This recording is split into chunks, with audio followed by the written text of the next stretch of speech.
नमस्कार, एलएसी से special bulletin में आपका बहुत स्वागत है। आपके साथ मैं हूं सुमेरा खान और हम लगातार यहां से स्पेशल शो कर रहे हैं। एलएसी लद्दाख से आपको बता रहे हैं कि क्या कुछ चल रहा है एलएसी पर। लेकिन जैसे जैसे सितंबर का महीना खत्म हो रहा है, जैसे जैसे ठंड बढ़ती जा रही है, एलएसी के उस पार तैनात चीनी सैनिकों की हालत खराब होती जा रही है। चीन की सेना ने, चीन के सैनिकों ने हिमाकत तो की, लेकिन अब उस हिमाकत पर वो सिर्फ पछता रहे हैं क्योंकि ठंड बर्दाश्त नहीं हो रही है। सोशल मीडिया पर इस तरह के वीडियो वायरल हो रहे हैं जिसमें दिख रहा है कि चीनी सैनिक रोते बिलखते हुए बसों में बिठाए जा रहे हैं, उन्हें फॉरवर्ड कैंप पर ले जाया जा रहा है तो वो रो रहे हैं। इस तरह के वीडियो सोशल मीडिया पर वायरल हो रहे हैं जो दिख रहा है साफ तौर पर कि चीन की सेना और उनके सैनिकों की हालत किस तरह से बुरी है। और ये अभी सितंबर का महीना है। सितंबर का महीना खत्म होने के बाद जैसे जैसे सर्दी आगे बढ़ेगी, जैसे जैसे मौसम और ठंड बढ़ती जाएगी, वैसे वैसे यहां पर हालात और खराब होते जाएंगे। इस मौसम में और यहां से और ऊंचाई पर 17,000 18,000 फीट की ऊंचाई पर बर्फ के बीच दुर्गम हालात में रहना और वहां पर गश्त करना, वहां पर निगरानी रखना मुश्किल काम है और ये चीनी सैनिक नहीं कर पा रहे हैं। उधर चीन के साथ बातचीत का भी कोई नतीजा नहीं निकला है। बातचीत का अभी तक कोई नतीजा नहीं निकलने की वजह से दिख रहा है फिलहाल कि जो तनाव है भारत और चीन के बीच वो फिलहाल कम होता दिखाई नहीं दे रहा है।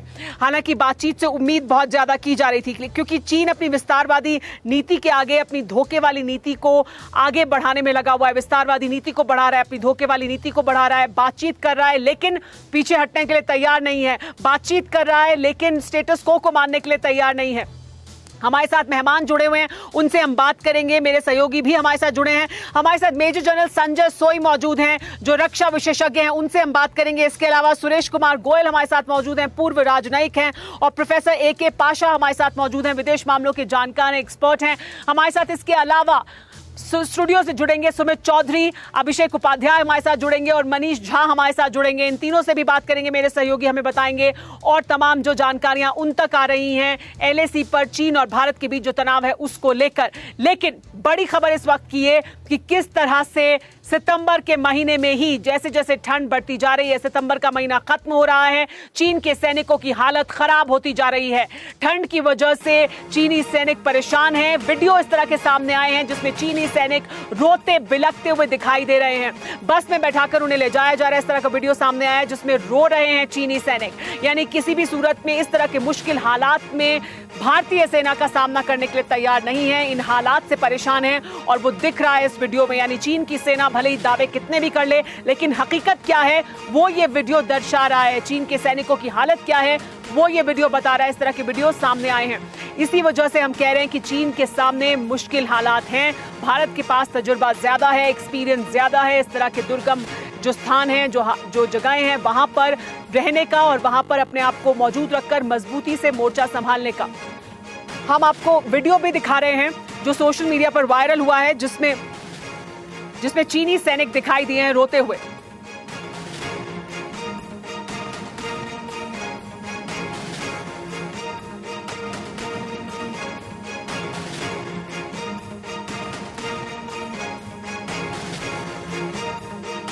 जी हाँ, लेकिन साथ ही आपको यह भी बता दें कि ठंड में भी बहुत मुश्किल है चीन के सैनिकों के सामने।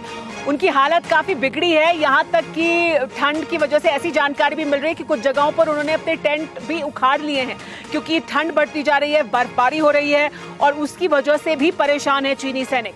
क्योंकि इस तरह के हालात में उन्हें रहने का तजुर्बा नहीं है, उन्हें इस तरह के हालात में काम करने का एक्सपीरियंस नहीं है। बहुत ज्यादा समय तक वो इस तरह के दुर्गम हालात में नहीं रहे हैं। इस वजह से इस तरह की जो तस्वीरें वो बता रही हैं कि किस तरह के हालात हैं। और वो वीडियो जिसका मैं जिक्र कर रही थी, जिसमें वो वीडियो जो वायरल हुआ है जिसमें चीनी सैनिक रोते हुए दिखाई दे रहे हैं, वो वीडियो भी देखिए। तो ये दो तस्वीरें देखिए, ठंड से परेशान हैं तो दूसरी तरफ युद्ध क्षेत्र में जाने के लिए जब कहा जा रहा है तो उनकी क्या हालत है वो भी दिख रहा है इस वीडियो से। ये बयां कर रहे हैं वीडियो हकीकत चीन के सैनिकों की, चीन की सेना की क्षमता की। चीन में जिनपिंग भले ही कितने भी दावे कर ले, लेकिन हकीकत क्या है, जमीन पर क्या हकीकत है चीनी सेना की और सैनिकों की और उनकी हालत क्या है वो देखिए। ये तस्वीरें बयां कर रही हैं कि किस तरह से रोते बिलखते हुए युद्ध क्षेत्र में जा रहे हैं तो वहीं दूसरी तरफ ठंड से परेशान भी हैं चीनी सैनिक।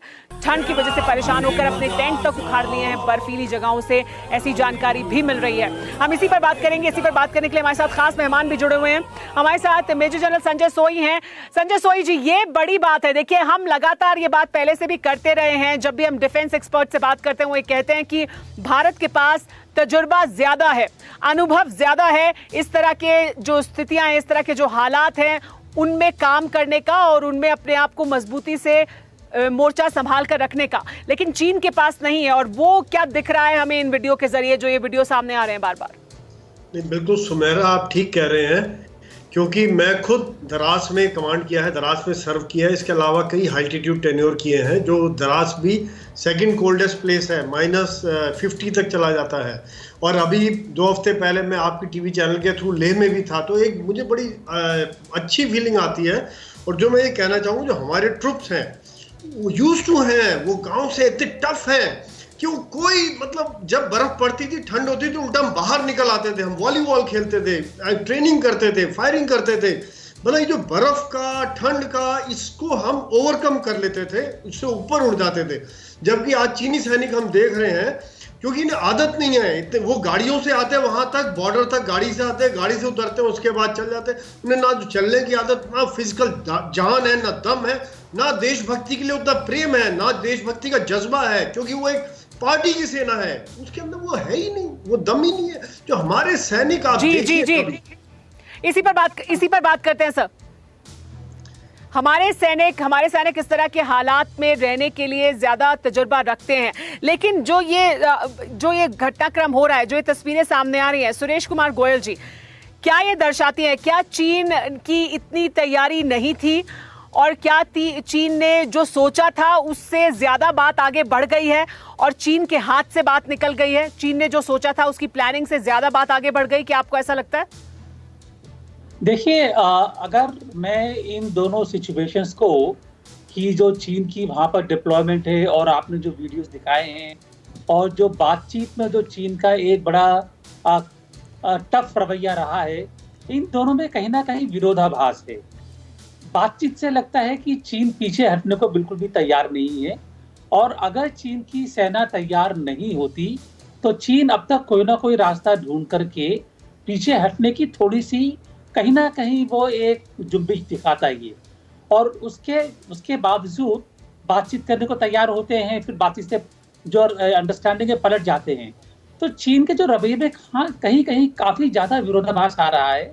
मुझे लगता है कि हमें कम से कम सितंबर के आखिर तक देखना होगा, कि सितंबर के आखिर के बाद में जब ठंड काफी बढ़ जाएगी, हमारी भी सेनाएं, हालांकि उनको तजुर्बा है, लेकिन उनको भी मूवमेंट में दिक्कत होगी, और चीन की सेना तो खैर वहां पर बिल्कुल जाहिर सी बात है, बिल्कुल सर, जाहिर सी बात है। सुरेश जी, मुश्किल हालात अगर होंगे, जब सर्दियां बढ़ेंगी, बर्फबारी होगी, तो वो मुश्किल हालात तो हमारी सेना के लिए भी होंगे, लेकिन कौन यहाँ पर, किसके पास दिमागी शक्ति, किसके पास दृढ़ इच्छा शक्ति ज्यादा मजबूत होगी, वही बेहतर तरीके से डट पाएगा और टिका रह पाएगा। लेकिन मैं इसी सवाल को लेकर प्रोफेसर ए के पाशा के पास भी जाना चाहूंगी। प्रोफेसर ए के पाशा, जो सुरेश जी कह रहे हैं कि विरोधाभास दिखता है, चीन दुनिया को दिखाता है कि मैं बहुत ताकतवर हूं, हम कैसे पीछे नहीं हटेंगे, हम डटे रहेंगे, हमारी सेना के पास पूरी ताकत है और हम कितने सक्षम हैं, लेकिन उसके बाद इस तरह के वीडियो सामने आते हैं जहां उनके सैनिक रो रहे हैं, जहां उनके सैनिक ठंड से परेशान हो रहे हैं। एक हम लगातार कभी कभी बात करते रहे हैं उन तमाम लोगों से जो चीन से निकलकर बाहर आए हैं, चीन की सरकार के खिलाफ बात करते हैं। उनका ये कहना है कि चीन के अंदर सरकार को इस बात से परवाह नहीं है कि आम लोगों के साथ क्या हो रहा है, उनको इस बात की परवाह नहीं है कि ग्राउंड पर जो उनका आखिरी सैनिक है जो खड़ा हुआ है वो कैसा महसूस कर रहा है, उनकी नीति कैसे चलेगी, वो उसको तय करते हैं। क्या आप ऐसा समझते हैं इस वजह से ऐसी तस्वीरें देखने को मिलती हैं कि चीन का स्टांस कुछ और है और नीचे उनके सैनिकों की हालत कुछ और है? देखिए, चीन एक डिक्टेटरशिप है, टोटलिटेरियन स्टेट है बनिस्बे भारत के, जो डेमोक्रेसी है और यहाँ ट्रांसपेरेंसी है। और चीन के मामले में 2-3 मुद्दे उनके बहुत अहम हैं। एक तो वो पूरी दुनिया से ये रिकग्नाइज मानते हैं कि हम उभरते हुए बड़े शक्ति हैं और हमें कोई चैलेंज ना करे। और दूसरी बात यह है कि जो भी उनकी इकोनॉमिक पावर पिछले 30-40 सालों में उभर के आई है, वो दूसरों के साथ शेयर करना चाहते हैं। कोई भी नजरिए से आप देखें, चाहे वो बेल्ट एंड रोड इनिशिएटिव हो या CPEC पाकिस्तान के थ्रू हो, जो कि वो भारत को मनाने की बहुत कोशिश की, लेकिन हमें वो मंजूर नहीं हुआ। लेकिन हमें सब्र से काम लेना होगा, क्योंकि चीन पिछले 30 सालों से, जब से सोवियत यूनियन का अंत हुआ, वो अपने आप को बड़ी शक्ति की उभरने की कोशिश कर रहा है, जो कि हम भी इसी क्षेत्र में और पूरी दुनिया में बड़ी शक्ति के तौर पे उभरना चाहते हैं। तो दोनों में तसादम हो रहा है और सब्र से काम लेना होगा। बिल्कुल, दोनों बातचीत के जरिए ही जो मॉस्को में हुआ और फॉरेन सेक्रेटरी, फॉरेन मिनिस्टर, देखिए बातचीत के जरिए ही रास्ते निकलते हैं और वो रास्ता खुला रखना चाहिए। बिल्कुल सही कह रहे हैं आप AK पाशा जी, बातचीत से ही रास्ता खुलता है, बातचीत का रास्ता खुला रखना चाहिए। रखा गया है खुला, भारत की तरफ से भी रास्ता रखा गया है, चीन भी बातचीत की टेबल पर तो आ ही रहा है, वहां से रास्ता कोई निकल नहीं रहा है अभी तक। इसका मतलब नहीं कि बातचीत नहीं होगी, बातचीत तो होती रहेगी। लेकिन इस बीच हमारे पास एक बड़ी खबर आ रही है, वो अपने दर्शकों को बता दें। पेंगोंग में किस तरह से ठंड से बदहाल है चीनी सैनिक, ये जानकारी मिल रही है। यानी ठंड की वजह से चीन की सेना की, चीन के सैनिकों की हालत खराब है। पेंगोंग में किस तरह से चीन के सैनिक ठंड की वजह से बदहाल हैं, ये जानकारी मिल रही है। हालत यहां तक हो गई है कि ठंड में अपने टेंट तक उखाड़ रहे हैं, परेशान होकर ठंड से, बर्फ से। पेंगोंग के इलाके में चीनी सैनिक, ये जानकारी मिल रही है। तो किस तरह से परेशान हैं, सर्दी में भारत से मुकाबला नहीं कर पाएगा चीन, इन जानकारियों के आधार पर ऐसा ही लगता है। यानी ठंड जब बढ़ेगी तब बहुत मुश्किल हालात होंगे चीन के लिए सामना करने के लिए, और बहुत मुश्किल से वो सामना कर पाएगा भारतीय फौज का। ये अपने आप में बड़ी जानकारी जो हम लगातार बता रहे हैं।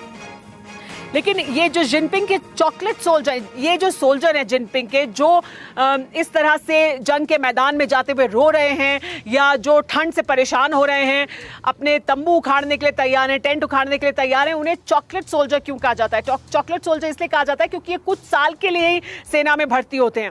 ये पैसे कमाने के लिए सेना में भर्ती होते हैं। उनके मन में देश के प्रति कोई भावना हो या देश के प्रति जज्बा हो, जिसके लिए जान गंवा देने के लिए भी तैयार हो, और उस वजह से सेना में आए हो, ऐसा नहीं है।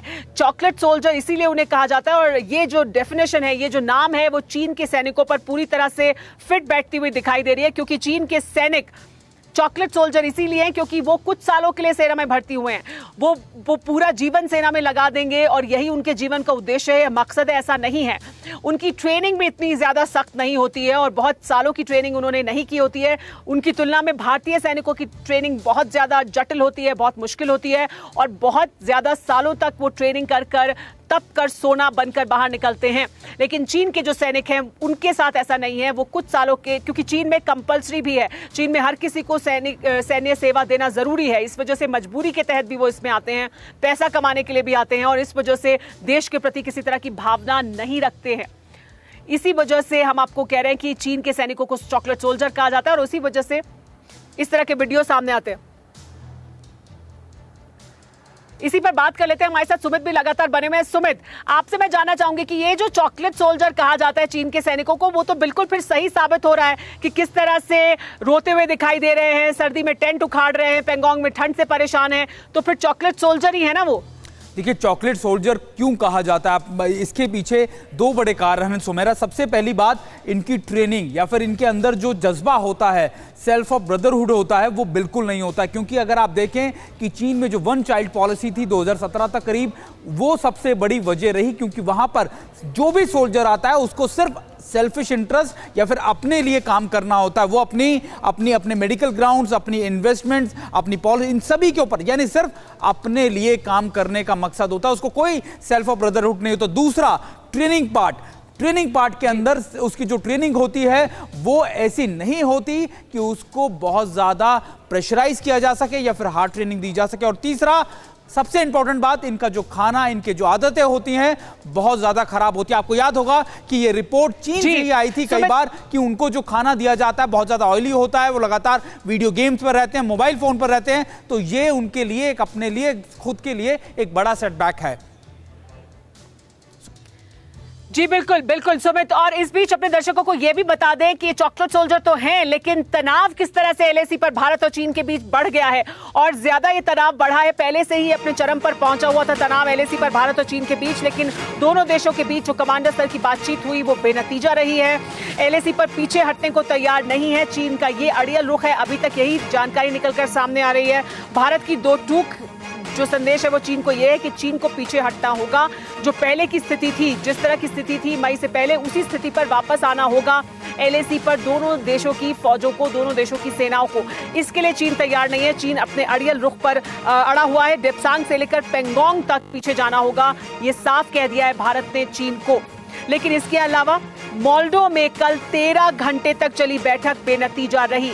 13 घंटे तक मोल्डो में जो गैरिसन है चीन का, वहां पर यह बैठक हुई और 13 घंटे तक एक बैठक चली, लेकिन बेनतीजा रही। काफी उम्मीद थी इस बैठक से। बैठक के बारे में आज जानकारी देंगे अधिकारी, ये बड़ी जानकारी मिल रही है। यानी क्या कुछ हुआ इस बैठक में, उसके बारे में अधिकारी आज जानकारी देने वाले हैं। उच्च अधिकारियों को दी जाएगी पूरी जानकारी। पहले उच्च अधिकारियों को ब्रीफ किया जाएगा, उन्हें पूरी जानकारी दी जाएगी और उसके बाद बताया जाएगा। दोनों पक्षों में बातचीत पर चीन का क्या रुख रहा है ये भी बताएंगे।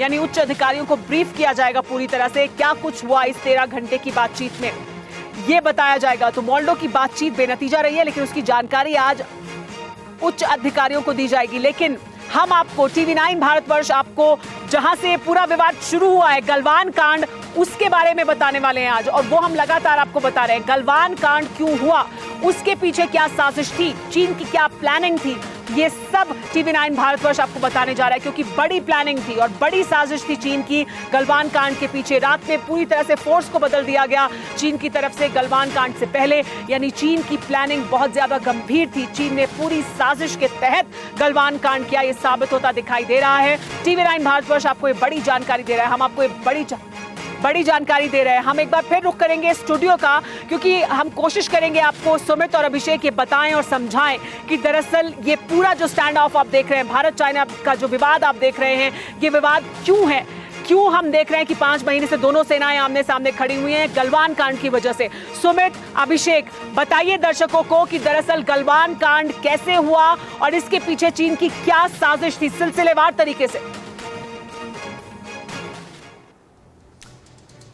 बिल्कुल सुमेरा, और ये जानना बहुत जरूरी है कि आखिरकार ये विवाद कैसे हुआ, कब हुआ, कहां पर हुआ, और यही वजह है कि शुरुआत कहां से हुई। और आज हम आपको ग्राफिक्स के जरिए बताने की कोशिश कर रहे हैं कि आखिरकार कहां से इसका पिन पॉइंट लोकेशन थी, किस पिन पॉइंट टाइम पर हुआ, और ये आपके लिए जानना बहुत जरूरी है। अभिषेक, बिल्कुल, देखिए जहां पर सुमित खड़े हैं आप, भारत और इधर चीन, भारतीय सैनिक, चीनी सैनिक और बीच में गलवान घाटी, और वहां पर लिखा है PP-14। बिल्कुल बिल्कुल अभिषेक, बिल्कुल अभिषेक, PP-14 और 5 मई ये दोनों बहुत इंपॉर्टेंट। और 12 बजे यानी 12 बजे के करीब 5 मई को ये पूरी घटना हुई। PP-14 ये वो इलाका है जहां पर गलवान के पास इसकी शुरुआत हुई। और आपको बता दूं कि इसकी शुरुआत, इसकी तैयारियां जनवरी महीने से ही कर ली गई थी, लेकिन इसको जो इंप्लीमेंट किया गया 5 मई से किया गया, और यही वजह है अभिषेक। और देखिए आप ये हाइट देखिए, चीन के सैनिक कहां बैठे हैं और भारत के सैनिक कहां, यानी कि पूरी तैयारी थी। पहले से इन्होंने हाइट पकड़ रखी थी। भारतीय सैनिक सिर्फ इसलिए आ रहे थे कि ये देख सके कि वहां पर कोई इलीगल स्ट्रक्चर तो नहीं है, लेकिन तैयारी पहले से थी। बिल्कुल अभिषेक, और लगातार हम ये बता रहे हैं कि ये ग्रे एरिया था, वो एरिया था जहां पर दोनों की पेट्रोलिंग म्यूचुअली हुआ करती थी, और ये आपस में कोऑर्डिनेशन था या आपस में एग्रीमेंट था कि आप इन इलाकों में नहीं आके बैठेंगे। अब अगला पॉइंट, बिल्कुल देखिए अगला पॉइंट ये आ रहा है कि ये 6 मई 2020 दोनों तरफ से शांति। 6 मई 2020, बिल्कुल 6 मई को दोनों तरफ से कुछ नहीं हुआ। यानी जब चीनी सेना आगे आ गई तो भारत ने कहा कि अब बातचीत करिए, आप पीछे हटिए। लगातार भारत की तरफ से हर प्रोटोकॉल अभिषेक फॉलो किया जा रहा था। आपने खुद बताया कि एंगेजमेंट के रूल्स बदल गए हैं, उससे पहले एंगेजमेंट के रूल्स इसी तरीके के थे कि दोनों तरफ से कोई कन्फ्रंटेशन या कोई तरीके का हथियार को इस्तेमाल नहीं करेगा। अभिषेक, बिल्कुल, और जो भी जा रहा था वो बेसिकली चेक करने के लिए जा रहा था कि कहीं ऐसा तो नहीं है कि कुछ वहां पर स्टेटस को चेंज करने की कोशिश की जा रही है, और इसीलिए गई थी हमारी वहां पर सेना देखने के लिए। और ये फिर देखिए अगली तस्वीर जो है वो काफी कुछ सिचुएशन साफ करेगी। ये वही इलाका है 7 मई 2020। ये देखिए कंस्ट्रक्शन सामान बर्बाद, ये जो है इसे कहते हैं कि फ्लैश पॉइंट है ये जो हुआ बिल्कुल है। बिल्कुल अभिषेक, आपने बिल्कुल ठीक कहा कि 7 मई से ही फ्लैश पॉइंट, और 7 मई के बाद सिचुएशन एकदम बदली, क्योंकि भारत PP-14 के पास जो अपने ब्रिज बना रहा था उसे चीन ने ना सिर्फ रोका बल्कि हमारे कंस्ट्रक्शन साइट के इक्विपमेंट को तोड़ा, जलाया, टेंट्स को जलाया और लगातार कोशिश की कि यहां पर अग्रेसिव मोड में आकर हमको डरा कर पीछे कर दे, लेकिन भारतीय सेना बनी रही। यही आपने अभिषेक बिल्कुल ठीक कहा, फ्लैश पॉइंट था और इसी से चीजें बदली और वहां पर अग्रेसिव नेचर चीन का नजर आया। अभिषेक बिल्कुल, और बड़ी बात यह है कि देखिए ये चीन इसी बात से सबसे अधिक परेशान था कि हमारा इंफ्रास्ट्रक्चर जो आगे बढ़ रहा था, और 13 जून 2020 कमांडर लेवल की बातचीत, ये जो बातचीत है 13 जून 2020 की, इस बातचीत के पहले एक पूरा का पूरा एक आधार बन चुका था। चीन ने पूरी तैयारी कर ली थी, यानी कि जो उसकी स्ट्रेटजी है कि बातचीत से पहले जमीन तैयार कर लो कन्फ्रंटेशन। 7 मई के बाद से 1 महीना लगा अभिषेक लगातार वहां पर कोऑर्डिनेशन बनाने में, और लगातार इस बीच कई बातें हुई, लेकिन 13 जून को 2020 में जो लोकल कमांडर्स थे उनकी बातचीत हुई, यानी गलवान के PP-14 के पास ये बातचीत की गई और इसमें तय किया गया कि चीजों को सुधार करना है, चीजों को ठीक करना है, और ये दोनों कोऑर्डिनेशन दोनों तरफ से सहमति बनी। अभिषेक बिल्कुल, और देखिए अगली तस्वीर हमारे सामने आएगी, एक एक गलवान की पूरी कहानी हम समझ रहे हैं, एक के बाद एक तस्वीर सामने आ रही है। और ये देखिए 14 जून 2020 और ये नाम कर्नल बाबू LAC पर गए, ये नाम इस देश में शौर्य का, शहादत का प्रतीक हो चुका है। और जब वो LAC पर गए सुमित, तो क्या तस्वीर थी ये समझना जरूरी है। देखिए तस्वीर बिल्कुल आपने जिस तरीके से कर्नल बाबू का आज पूरे देश में, ना सिर्फ देश दुनिया में लोग जानते हैं, और आपको याद होगा प्रधानमंत्री मोदी ने कहा था कि गलवान के शहीदों या फिर उनके बलवानों के बारे में दुनिया जानती है, और ये 14 जून को लगातार मैं आपको बता रहा, 13 जून को बातचीत हुई, 14 जून को फिर वो रात में ये देखने गए कि चीन ने जो वादा किया था टेंट हटाने का वो वहां से हटे या नहीं, और ये बात वहां पर हुई कि आप ये टेंट हटाइए, तो चीन की तरफ से अभिषेक ये कहा गया कि हम ठीक है, हम कल तक ये टेंट हटा देंगे। अभिषेक बिल्कुल, और यही 14 जून 2020 की रात ये धोखाधड़ी की रात थी। चीन पहले से पूरी तैयारी में था, उसको मालूम था कि आगे करना क्या, और अगली जो तस्वीर आएगी वो आपको बता देगी कि वहां पर जो हालात थे। देखिए बार बार ये पिक्चर उभर रही है, ये देखिए 15 जून 2020 कर्नल संतोष बाबू LAC गए। बिल्कुल अभिषेक, यहीं से सिचुएशन बहुत ज्यादा बदली 15 जून को, क्योंकि 14 जून को उनको बोला गया कि हम टेंट पीछे करेंगे, अब दोबारा से वो यहां से, और ये करीबन सुमित 3-4 जवानों के साथ निहत्थे, ये ध्यान देने वाले, निहत्थे क्यों गए थे, क्योंकि रूल्स ऑफ एंगेजमेंट अलग थे। बिल्कुल फायर आर्म का इस्तेमाल नहीं होता था। बिल्कुल चीन ने शुरुआत कर दी वो। बिल्कुल अभिषेक, आपने बिल्कुल ठीक कहा, क्योंकि एंगेजमेंट की पॉलिसी थी कि आप बिल्कुल निहत्थे करो। एक और कोऑर्डिनेशन पॉइंट था कि जब आपके बीच में सहमति बन गई है 13 और 14 जून को कि आप यहां से खाली करेंगे, तो वो ये इस कॉन्फिडेंस में गए थे कि अब वो वहां से हट गए होंगे। लेकिन अभिषेक सबसे बड़ा ट्विस्ट, सबसे बड़ी खबर यही है कि यहां पर उन्होंने अपने पूरे COs को, अपने जवानों को, पूरी टुकड़ी को बदल दिया, यानी अपनी स्पेशल फोर्सेस को आगे कर दिया। और देखिए हाथापाई शुरू हो गई, ध्यान दीजिएगा इस पर, ये जो लिखा है हाथापाई शुरू हुई, और देखिए रेड सिंबॉलिक चीजें होती है, ये देखिए इसका बैकग्राउंड रेड है। 3 जगह झड़प हुई, रेड इसलिए है क्योंकि इसके बाद वहां पर रक्तपात हो गया, रक्तपात हुआ। और अभिषेक मैं आपको वही बता रहा था कि कैसे इसकी कॉन्स्पिरेसी की गई, यानी जो टीम, जो CO, जो लगातार वहां के चीनी सैनिक बातचीत कर रहे थे, उनको पीछे हटाकर नई डिप्लॉयमेंट की गई अपनी स्पेशल फोर्सेस की, यानी कॉन्स्पिरेसी कुछ बड़ी थी, कुछ बड़ा करने की कोशिश में था, लेकिन हमारे जवानों ने उसका जवाब दिया, और ना सिर्फ 16 बिहार बल्कि 3 सिख जो थी वहां मौजूद थी, और उन्होंने उसको रोका, और रोकने के बाद जो लगातार अग्रेसिव पोस्टरिंग थी उनकी तरफ से, भारत के देखिए 20 जवान शहीद हुए, भारत के 20 जवान शहीद हुए, और चीन के 46 जवानों की मौत हो गई। और मैं सुमित अब भी कहूंगा ये 46 जवानों की मौत ये एक आंकड़ा है, जो दूसरा आंकड़ा आ रहा है चीन से वो आंकड़ा बहुत बड़ा है, यानी कि बड़ी संख्या में मारा था। बिल्कुल अभिषेक, आप लगातार ये बात कहते हैं कि ये आंकड़ा इससे भी बड़ा होगा, लेकिन 46 एक आंकड़ा है जो आकलन है हमारी इंटेलिजेंस एजेंसीज का, इतने तो जवानों की शहादत चीन की तरफ से होगी, और ये बहुत इंपॉर्टेंट पर्सपेक्टिव है जो हमारे अपने दर्शकों तक पहुंचा रहे हैं। सुमेरा। जी हाँ सुमित, बहुत शुक्रिया इस तमाम जानकारी के लिए, क्योंकि ये जानना और समझना बहुत जरूरी है सुमित और अभिषेक जो आप बता रहे थे, क्योंकि यही है जड़, गलवान कांड जड़ में है जिसके बाद ये पूरा विवाद आगे बढ़ा है। तो इसे समझना बहुत जरूरी है कि गलवान कांड कैसे हुआ, क्यों हुआ, चीन ने क्या किया, और भारतीय फौज ने कैसे जांबाजी से उनका सामना किया, कैसे वीरता दिखाई चीन के सामने। लेकिन हम एक और बड़ी खबर अपने दर्शकों को बता दें जो चीन की एक और बड़ी साजिश के बारे में बताएगी। चीन ने कैसे अपनी ताकत को बढ़ाया है डोकलाम के बाद से, से, डोकलाम के बाद से चीन की फौज ने अपने जो सैन्य ठिकाने हैं उन्हें बढ़ाया है, अपने जो सैनिक हैं उन्हें बढ़ाया है। लगातार चीन यहाँ पर अपने विस्तार जो है वो कर रहा है। डोकलाम के बाद से अभी तक चीन ने लगभग 3 गुना अपनी जो सैन्य क्षमता है उसे बढ़ा दिया है। डोकलाम के बाद 3 साल में एलएसी पर बेस और सेना दोनों की संख्या को लगभग 2 गुना कर दिया है चीन ने। डोकलाम के बाद से लगातार एलएसी पर चीन ने अपनी ताकत को बढ़ाया है। 3 साल में 2 गुनी कर दी है अपनी सेना को भी और एलएसी पर अपने बेस को भी। 3 सालों में चीन ने 13 नए मिलिट्री ठिकाने बनाए हैं। एलएसी के आसपास 3 एयरबेस हैं, 5 एयर डिफेंस ठिकानों का निर्माण किया है। एलएसी पर चीन ने 5 नए हेलीपैड भी बनाए हैं। ये दिखाता है कि किस तरह की तैयारी लगातार चीन कर रहा है।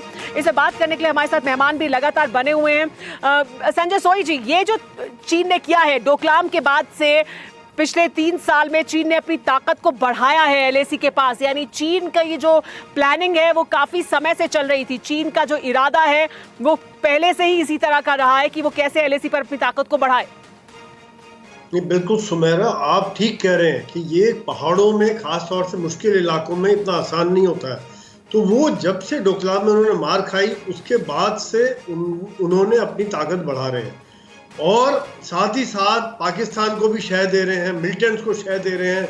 जो हमारे मिलिटेंट को अगर यूएन में हम जा रहे हैं उसके खिलाफ वो कार्रवाई कर रहे हैं कि उसको मिलिटेंट नहीं होने दे रहे। तो हर तरह से चाइना कोशिश कर रहा है कि भारत के लिए दुश्मनी का भाव रखे, जबकि भारत ने अपनी तरह से पूरी तरह से दोस्ती निभाने की कोशिश की।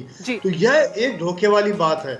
आज जो सिचुएशन चल रही है, जिस प्रकार से बिल्डअप हो रहा है, एक तरफ से बातचीत एक और बड़ी खबर आ रही है सर, एक और बड़ी खबर आ रही है। चीन की यही नियत है, लेकिन एक और बड़ी खबर आ रही है। तिब्बत को लेकर चीन का नया पैंतरा सामने आया है।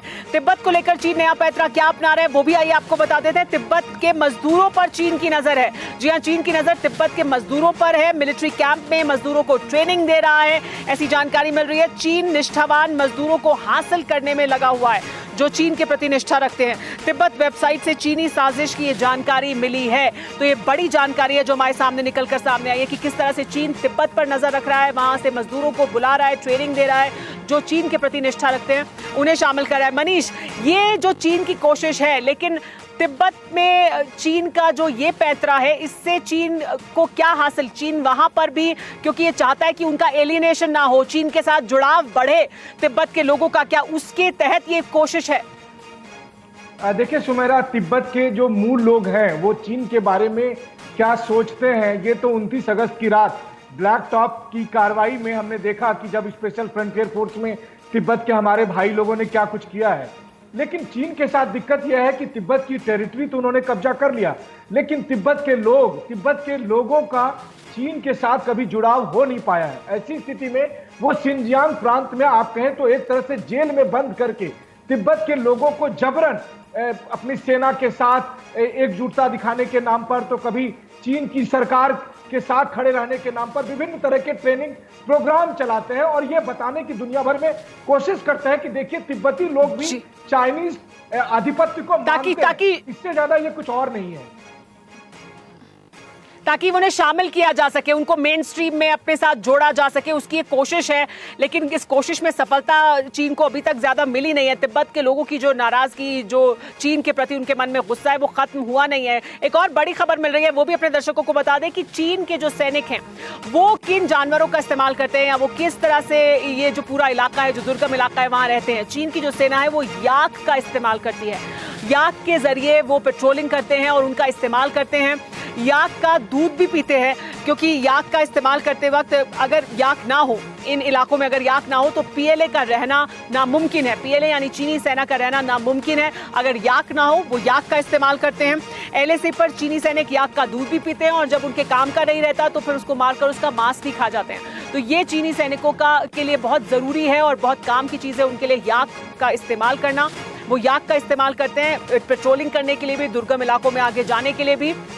लेकिन हम क्या करते हैं, भारत क्या करने वाला है? डीआरडीओ एक काफी समय से स्टडी कर रहा था, उसके तहत जो नई जानकारी निकलकर सामने आई है कि हम 2 हम्प वाले जो ऊंट हैं, 2 कूप वाले जो ऊंट हैं, उनका इस्तेमाल कर सकते हैं आने वाले समय में। एक स्टडी के तहत डीआरडीओ ने यह पाया है कि इनका इस्तेमाल अगर हम करेंगे इन ऊंटों का, तो बहुत ज्यादा फायदा होगा भारतीय सेना को पेट्रोलिंग करने में। क्योंकि इन इलाकों को समझिए, ऊंचाई के इलाके हैं, 17-18 हजार फीट की ऊंचाई पर ये इलाके हैं, बर्फबारी यहाँ पर होती है, बहुत समय तक यहाँ पर अगर आपको रहना पड़ता है तो बहुत मुश्किल हालात हैं, वहाँ पर एक जगह से दूसरी जगह जाना बहुत मुश्किल होता है। तो दो जो हम्प वाले ऊंट हैं उनका इस्तेमाल भारतीय सेना कर सकती है पेट्रोलिंग के लिए। खासियत क्या है लेकिन इन ऊंटों की, वो आपको बताते हैं क्यों इनके इस्तेमाल की बात की जा रही है। ये जो ऊंट हैं इनका इस्तेमाल इस वजह से करने की बात हो रही है क्योंकि ये खास हैं। ये 2 हम्प वाले ऊंट होते हैं। इसके अलावा आपको ये भी बता दें, दुर्गम और ऊंचाई वाले इलाकों में ये ऊंट आसानी से रह सकते हैं, आसानी से इनका इस्तेमाल किया जा सकता है। दुर्गम और पहाड़ी इलाकों में, ऊंचाई वाले स्थानों में 17,000 फीट की ऊंचाई पर लगभग 170 किलो या 200 किलो तक का वजन एक जगह से दूसरी जगह ले जा सकते हैं। ये इन ऊंटों की खासियत है और इस वजह से ये भारतीय सेना अगर इसका इस्तेमाल करती है तो बहुत फायदेमंद होंगे। 170 किलो तक का भार 12 किलोमीटर तक ले जा सकते हैं, यानी 12 किलोमीटर तक के इलाके में पेट्रोलिंग कर सकते हैं आप। 200 किलो या 170 किलो वजन इन ऊंटों पर रखकर ये अपने आप में बहुत फायदे की चीज साबित होगी अगर इसका इस तरह से इस्तेमाल किया जाएगा।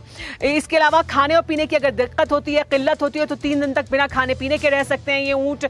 ये भी बहुत बड़ा एक क्वालिटी है, बहुत बड़ी एक एसेट की तरह काम करेंगे अगर हम इनका इस्तेमाल करेंगे। क्योंकि अभी जो हम इस्तेमाल करते हैं खच्चर या टट्टू, वो लगभग 40 किलो तक का वजन ही उठाकर ले जा सकते हैं। हमारे साथ मेहमान लगातार सारे जुड़े हुए हैं।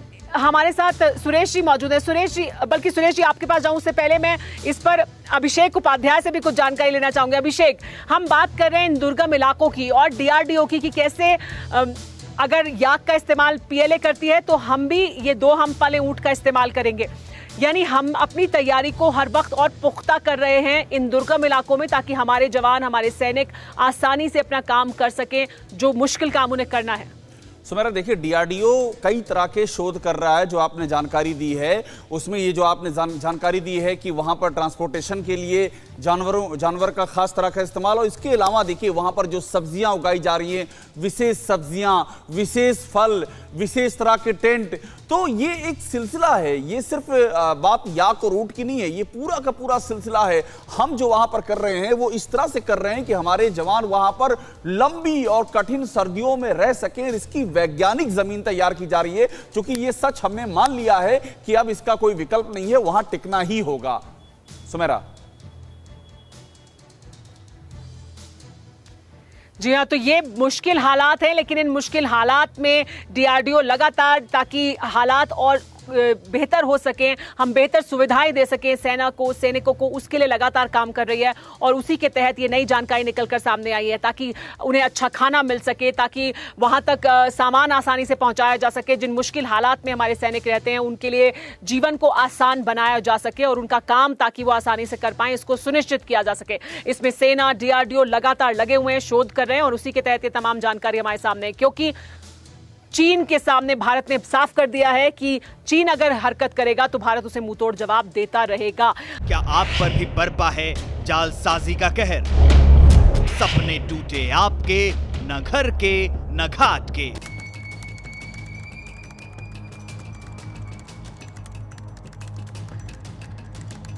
देखिए लूट घर हर रात 9:30 बजे। फिक्र आपकी,